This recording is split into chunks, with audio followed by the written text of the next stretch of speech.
Subscribe कीजिए हमारे channel नूर रज़ा को और बेल आइकन को प्रेस कीजिए, जिससे आपको हमारी न्यू वीडियो की नोटिफिकेशन मिलती रहे। आज अगर बेटियों को बोझ समझा जा रहा है इल्म न होने की वजह से, शौहर बीवी का हक अदा नहीं कर रहा है इल्म न होने की वजह से, बीवी शौहर के हुकूक की अदायगी नहीं कर पा रही है इल्म न होने की वजह से, बल्कि ये भी कह दूं अगर आजकल की बच्चियां अपनी आबरू का तहफ्फुज नहीं कर पा रही है कहीं ना कहीं इल्म की कमी की वजह से, आज जरूरत इस बात की है हमें इल्म हासिल करना होगा। और हम तो दुनियावी इल्म हासिल कर ही रहे हैं और वो करना भी चाहिए, हमें उसका इनकार भी नहीं है। डॉक्टर बनो, टीचर बनो, इंजीनियर बनो, लॉयर बनो, जो बनना है तुम्हें बनो, लेकिन सबसे पहले इल्म दीन हासिल करो, इसलिए कि दुनिया के इल्म की सारी डिग्रियां मरने के बाद घरों के अंदर सजी के सजी रह जाएगी। अगर कोई डिग्री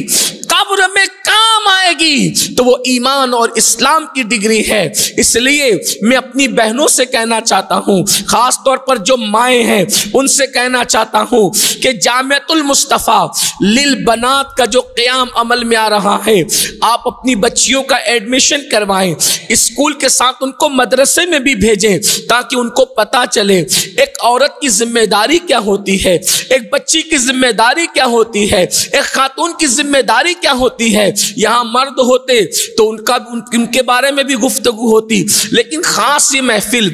हमारे अल्लामा शरफुद्दीन साहब ने खवातीन के लिए रखी है, इसलिए मैं आज आप ही के मुतालिक कुछ गुफ्तगू करूं। ए खातून जन्नत रदी अल्लाह ताला अन्हा की कनीज़ों, अगर तुम माँ हो अपनी बच्चियों को इल्म दीन पढ़ाओ ताकि वो कम से कम इतना पढ़ ले, इस्लामी अकायद जितना जानना जरूरी है उतना पढ़ ले। एक जिंदगी गुजारने के लिए गुस्ल का फर्ज होता है और गुस्ल के फराइज क्या है, और इसी तरीके से वुजू किस तरह किया जाता है, नमाज कैसे पढ़ी जाती है, शौहर के हुकूक क्या है, अंदाजे जिंदगी क्या है, मरने के बाद के हवाले से हमारे नजरियात क्या होने चाहिए, अकायदे सहीहा क्या है, जरूरियात दीन क्या है, जरूरियात अहले सुन्नत क्या है, ये सारी चीजों का इल्म आपकी बच्चियों को होना चाहिए। अल्लाह अकबर। याद रखें आज तो लोगों का हाल ये है, और अगर बच्चियां मौजूद है तो मेरी भी उनसे गुजारिश है, बहनों आपने बहुत कुछ पढ़ लिया है, आपने खाना बनाना सीख लिया है, आपने कपड़े धुलने सीख लिए हैं, आपने घर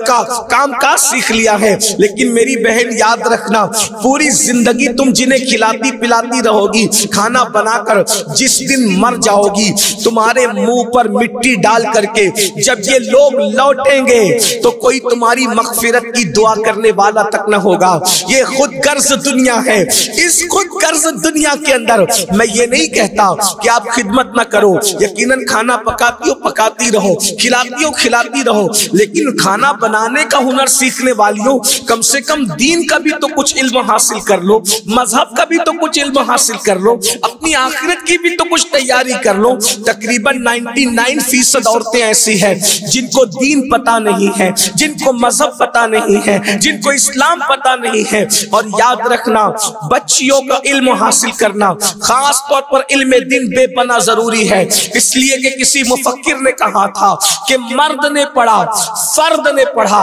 औरत ने पढ़ा, पूरे मुआशरे ने पढ़ा। एक और मुफक्किर कहता है अगर बाप दीन जानता होगा तो दीन घर तक रहता है, और अगर माँ दीन जानती होगी तो दीन नस्लों में मुंतकिल होता है। इसलिए माओ के अंदर इल्म दीन होना जरूरी है। बल्कि बड़ी जिम्मेदारी से अर्ज करूं, अगर अल्लाह अकबर हजरत मसऊद को कोई फरीदुद्दीन बना रहा है तो उनकी अम्मी बना रही है, अगर मोहम्मद अहमद को कोई निजामुद्दीन महबूब इलाही बना रहा है उसके पीछे उनकी माँ की तरबियत है, अगर अब्दुल कादिर जिलानी गौसियत कुबरा के मनसब पर फाइज हो रहे हैं और गौसे आजम कहला रहे हैं, इसके पीछे उनकी अम्मी की तरबियत का नतीजा है। ए खातून जन्नत की कनीजों,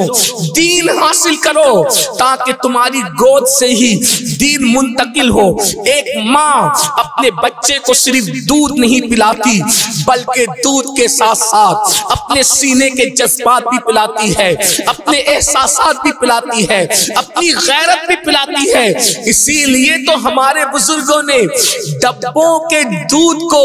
यकसर मुस्तरद किया है। अगर उज़्र शरई ना हो तो माएं अपने बच्चों को जानवर और डब्बों का दूध पिलाने से परहेज करें, अपने सीने का दूध पिलाएं, इसलिए कि डब्बों के दूध से पेट तो भर सकता है, लेकिन इश्क़ रसूल के एहसासात कैसे पैदा हो सकते हैं, जज्बात कैसे पैदा हो सकते हैं, गैरत और हमीयत कैसे पैदा हो सकती है। ए खातूने जन्नत रदी अल्लाह ताला अन्हा की कनीजों, आइए मैं आपको बताऊं कितना खूबसूरत जमाना गुजरा है। एक दौर था, मालदार लोग भी होते थे तो अपनी बच्चियों को पढ़ाते थे, उलमा भी होते थे तो अपनी बच्चियों को पढ़ाते थे, और अवाम भी होते थे तो अपनी बच्चियों को पढ़ाते थे। हमारे यहाँ बच्चियां जब तक पढ़ी लिखी थी, एक बात बड़ी चुप्ती व्यस्त करूं, माफ करना,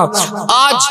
हर आए दिन सुनने में आता है, अखबारात में आता है, सोशल मीडिया पर आता है, फुला की बेटी भाग गई, फुला की बेटी ने ये किया, फुला की बेटी ने ये किया। आज से 200 साल पहले मुसलमान की बेटी क्यों नहीं भागती थी? है कोई तारीखी रिकॉर्ड, कोई बता सकता है कि मुसलमान की बेटियां भाग रही थी, कभी वो कोई गलत काम कर रही थी? वजह, उस दौर के मुसलमान अपनी बेटियों को इतना इल्मे दीन पढ़ाते थे। ये तो तारीख में मिलेगा कि अगर किसी ने किसी मुसलमान की बेटी को देखा है तो वो बेटी गैरत से मर तो गई है, लेकिन किसी गैर के हाथ में उसने अपना हाथ नहीं दिया है। जब तक इल्मे दीन का जेवर, जब तक किरदारे फातिमा की सौगात मुस्लिम बच्चियों के अंदर मौजूद रही, न मुसलमान रुस्वा हुए, न किसी ने इस्लाम को रुस्वा करने की नापाक कोशिश की। जब से मुस्लिम उम्मा के अंदर फैशन के नाम पर इल्हाद और बेदीनी बेदीनी के तसव्वुरात ने अल्लाह अकबर जन्म दिया है, और इल्मे दीन बच्चियों से दूर होता चला गया, या बच्चियां इल्मे दीन से दूर होती चली गई। नतीजा ये हुआ कि आज माज़अल्लाह आबरू भी बिक रही है, इज्जत का सौदा भी हो रहा है, इज्जत का नीलाम भी हो रहा है, माँ बाप को रोने के लिए मजदूर नहीं मिल रहे।